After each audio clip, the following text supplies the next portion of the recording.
Breaking news చూస్తున్నాం. పశ్చిమ మధ్య బంగాళాఖాతంలో పుట్టిన అల్పపీడనం వాయుగుండంగా రూపాంతరం చెందుతుంది. బలమైన రుతుపవన గాలులు తోడవడంతో మరికొద్ది గంటల్లోనే బలపడి తీవ్ర ప్రభావం చూపనుంది. ఇక ఈ నెల 19న తీరం దాటుతుందని అంచనా వేస్తూ ఉండగా తెలంగాణలో 3 రోజులు భారీ నుంచి అతి భారీ వర్షాలు కురిసే అవకాశం ఉందని వాతావరణ కేంద్రం వెల్లడించింది. భద్రాద్రి, మహబూబాబాద్, ములుగు జిల్లాలకు రెడ్ అలర్ట్ జారీ చేశారు. ఇక భూపాలపల్లి జిల్లాలో భారీ నుంచి అతి భారీ వర్షాలు కురిసే అవకాశం ఉందని తెలిపారు. భూపాలపల్లి జిల్లాకు ఆరెంజ్ అలర్ట్, తెలంగాణలోని 12 జిల్లాలకు ఎల్లో అలర్ట్ జారీ చేసింది. ఆదిలాబాద్, హనుమకొండ, వరంగల్, కామారెడ్డి, ఖమ్మం, కొమరంభీం, నిర్మల్, మంచిర్యాల, సంగారెడ్డి, మెదక్, వికారాబాద్, సూర్యాపేట జిల్లాల్లో వర్షాలు కురిసే అవకాశం ఉందని వెల్లడించింది.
బ్రేకింగ్ న్యూస్ చూస్తున్నాం. పశ్చిమ మధ్య బంగాళాఖాతంలో పుట్టిన అల్పపీడనం వాయుగుండంగా రూపాంతరం చెందుతుంది. బలమైన రుతుపవన గాలులు తోడవడంతో మరికొద్ది గంటల్లో బలపడి తీవ్ర ప్రభావం చూపనుంది. ఈ నెల 19న తీరం దాటుతుందని అంచనా వేస్తూ ఉండగా తెలంగాణలో 3 రోజులు భారీ నుంచి అతి భారీ వర్షాలు కురిసే అవకాశం ఉందని వాతావరణ కేంద్రం వెల్లడించింది. దీనిపై మరింత సమాచారాన్ని మా ఆదిలాబాద్ రీజనల్ కోఆర్డినేటర్ సత్యనారాయణ అందిస్తారు. సత్యనారాయణ, చెప్పండి, అసలు ఎన్ని రోజుల పాటు తెలంగాణలో వర్షాలు ఉండనున్నాయి? అప్డేట్స్ ఏంటి? Good morning.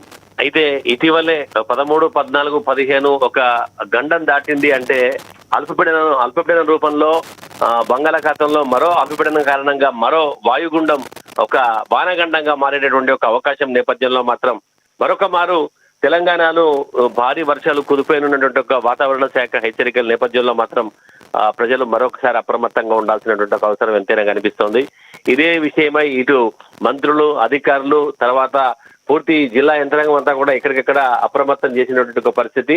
ఎందుకంటే ఆల్రెడీ ఒక ఉపద్రవాన్ని ఎదుర్కొన్నారు, మరొక ఉపద్రవం ముందు కనబడుతుంది. కాబట్టి ఈ మేరకు కొంత అప్రమత్తత అయితే ప్రజల్లో అయితే కనబడుతోంది.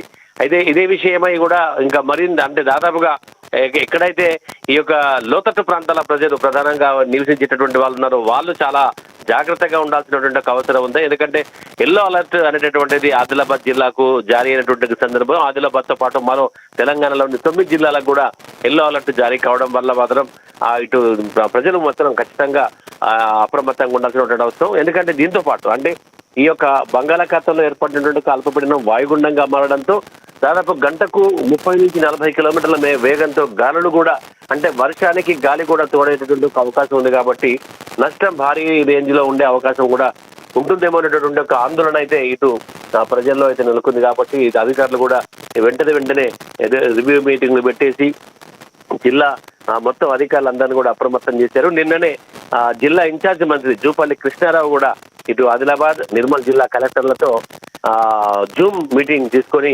వాళ్ళందరినీ కూడా ఈ యొక్క రానున్న ఏదైతే ఈ యొక్క వర్ష సూచన కారణంగా, భారీ వర్ష సూచన కారణంగా ప్రజలందరూ కూడా అప్రమత్తంగా ఉండాలి. జిల్లా అధికార యంత్రం కూడా అప్రమత్తం చేశారు. అయితే ప్రధానంగా ఇటు ఉన్నటువంటి ఇప్పుడు చూస్తుంటే ఆదిలాబాద్ జిల్లా అంటేనే అనేక జలాశయాలకు, జలపాతాలకు పెట్టింది పేరు.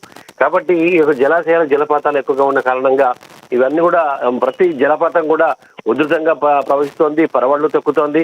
నదులన్నీ కూడా చెరువులు, నదులు, కుంటలన్నీ కూడా పూర్తిగా నిండుకుండలా తయారై నిండిపోయాయి. ఆ తర్వాత పెనుగంగా ఆదిలాబాద్ మహారాష్ట్ర సరిహద్దులో ఉన్నటువంటి ఒక పెనుగంగా కూడా భారీగా వరద నీరు అయితే పోటెత్తింది. దీని కారణంగా బ్యాక్ వాటర్ వల్ల కాస్త పంట పొలాలు దెబ్బతినేటటువంటి ఒక అవకాశం కూడా ఏర్పడుతుంది. అంటే దీనికి తోడు అంటే ఇటు వాతావరణం ద్వారా వచ్చేటటువంటి ఒక వర్షాలతో పాటు ఎగువన కురుస్తున్న భారీ వర్షాలు వచ్చే వరదలు ఇవన్నిటికీ కలిసి ఇటు పెనుగంగకు మాత్రం భారీగా వరద నీరు అయితే పోటెత్తింది. దాదాపు వంతెన ఏదైతే ఉందో ఆ వంతెన లెవెల్ కి నీరు తాకినటువంటి ఒక పరిస్థితి కనబడుతుంది. కాబట్టి ఇలాంటి సందర్భంలో ఈ యొక్క నీరు అనేటటువంటిది ముందుకు వెళ్లకుండా వెనక్కి తంతుంది. అలాంటి బ్యాక్ వాటర్ వల్ల అటు తీర ప్రాంతాల్లో, పెనుగంగ తీర ప్రాంతాల్లో ప్రధానంగా జైనత్, బేలా, ఆ యొక్క బోరజ్ మండలాల్లో మాత్రము ఏవైతే పంట పొలాలు ఉంటాయో ఆ పంట పొలాలకు, అటు మహారాష్ట్ర అవతల డొలారా ఏవైతే ప్రాంతాలు ఉంటాయో వాటి వాళ్ళకు కూడా పంట పొలాలకు తీవ్రమైనటువంటి ఇబ్బంది వాటిల్లేటటువంటి అవకాశం ఉంది. సో గతంలో జరిగినటువంటి అనుభవాన్ని దృష్టిలో పెట్టుకొని మాత్రం జిల్లా అధికార యంత్రాంగం ఎప్పటికప్పుడు అప్రమత్తంగా ఉండాలన్నటువంటి ఒక ఆదేశాలు కూడా జారీ చేస్తుంది. అదే కాకుండా ఈ యొక్క గేట్లు ఎత్తిన తర్వాత గేట్ల నుంచి భారీగా వరద నీరు దిగువకు వదులుతున్న కారణంగా ఇటు నదీ పరివాహక ప్రాంత ప్రజలు, గొర్రెల కాపర్లు, మత్స్యకారులు కూడా ఈ 3 రోజులు కూడా ఇటు గొర్రెలను తీసుకొని నదీ పరివాహక ప్రాంతాలకు వెళ్ళవద్దని, మత్స్యకారులు చేపల వేటకు కూడా పోవద్దని చెప్పేసి అధికారులు అయితే సూచనలు చేశారు. మొత్తం మీద ఆ గ్రామాల్లో దండరు కూడా వేయించినటువంటి ఒక పరిస్థితి. ఎందుకంటే ప్రజలందరూ కూడా ఈ 3 రోజులు అత్యవసరం అయితే తప్ప బయటికి వెళ్ళొద్దు అనేటటువంటి ఒక సూచనలు అయితే జిల్లా అధికార యంత్రాంగం నుంచి ప్రతి ప్రజలకైతే ఎప్పటికప్పుడు అందుతున్నాయి. అలాగే జిల్లా అధికారులు కూడా ఎప్పటికప్పుడు పరిస్థితిని పర్యవేక్షిస్తూ సమీక్షిస్తున్నారు. Vennela. Right, thank you Vennela.